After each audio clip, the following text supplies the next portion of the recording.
इस वीडियो में हम लोग डिस्कस करेंगे कि कैसे आप इनकम टैक्स सेव कर सकते हैं, कैसे आप एचआरए क्लेम कर सकते हैं। उसको डिटेल में इस पार्टिकुलर वीडियो में समझने का प्रयास करेंगे।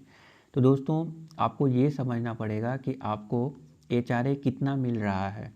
ओके, आपके ऑफर लेटर या सैलरी स्लिप में एचआरए मेंशन होगा। जनरली क्या होता है कि जो भी आपका बेसिक सैलरी है उसका 50% फॉर मेट्रो सिटी और 40% फॉर नॉन मेट्रो सिटी, ये आपका एचआरए मिलता है।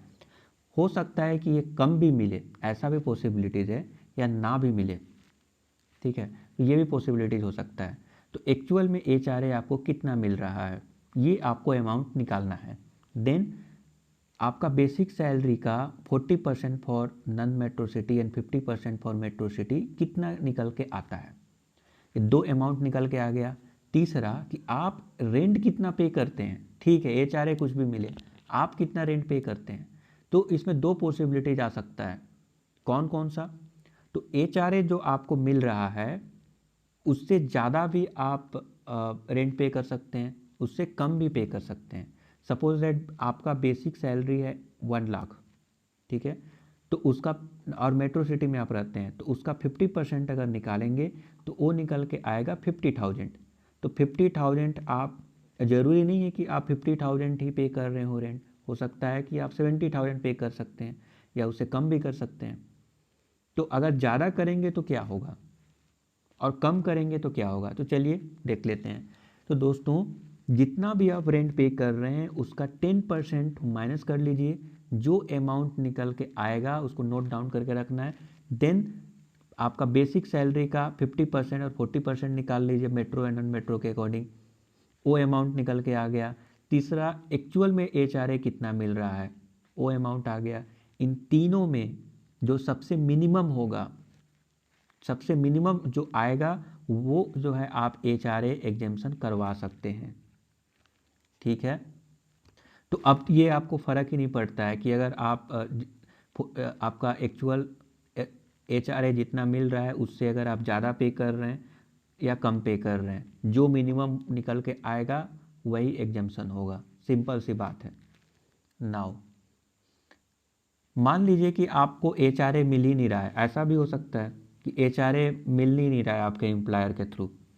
तो दोस्तों, इस कंडीशन में क्या होगा कि आप जो है मैक्स टू मैक्स, बट आप रेंट तो पे कर रहे हैं, आपको एचआरए ही नहीं मिल रहा है, रेंट पे कर रहे हैं, तो आप max to max 5,000 per month आप क्लेम कर सकते हैं और एनुअली 60,000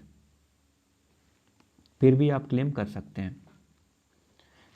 नाउ एक और कंडीशन पे विचार कर लेते हैं। सपोज दैट आप जो रेंट पे कर रहे हैं, ठीक है, अब मान लीजिए कि रेंट पे कर रहे हो, ठीक है, मान लीजिए आप रेंट ही पे नहीं कर रहे हैं। ऑफ कोर्स रेंट पे नहीं करेंगे तो एचआरए एग्जेम्पशन का तो कोई सवाल ही नहीं उठता है, क्योंकि मिनिमम सबका इन तीनों में मिनिमम वही हो जाएगा, 0 रुपीज़। तो 0 रुपीज़ एग्जेम्पशन होगा। बट मान लीजिए कि आप वर्क फ्रॉम होम कर रहे हैं, अपने गाँव में रहते हैं अपने पेरेंट के साथ, इट्स और पेरेंट के घर में रहते हैं, आपका घर ओन्ड बाय पेरेंट है। तो इस कंडीशन में आप कुछ ट्रिक का इस्तेमाल कर सकते हैं। उस ट्रिक्स के मदद से आप एचआरए क्लेम करवा सकते हैं। ओके, तो क्या है ये ट्रिक? तो आपको रेंट एग्रीमेंट बनवाना पड़ेगा। जो प्रॉपर मेथड है मैं वो बता रहा हूँ आपको, जो बेटर होगा आपके लिए।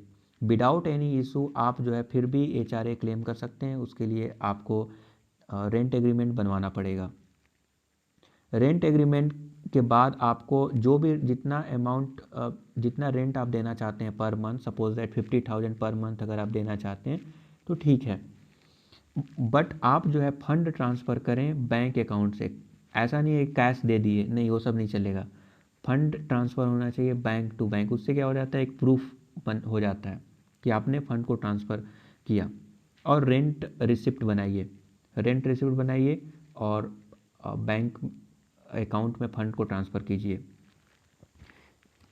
तो ये जो है वैलिड प्रूफ हो जाता है। और अगेन उसमें पेन कार्ड भी मेंशन करना पड़ेगा, बिकॉज अगर आप एक चीज़ और ध्यान रखिए कि 1 लाख से ज़्यादा ईयरली 1 लाख से ज़्यादा अगर रेंट पे कर रहे हैं तो आपको लैंडलॉर्ड या लैंडलेडीज का पैन कार्ड नंबर भी प्रोवाइड करना पड़ेगा।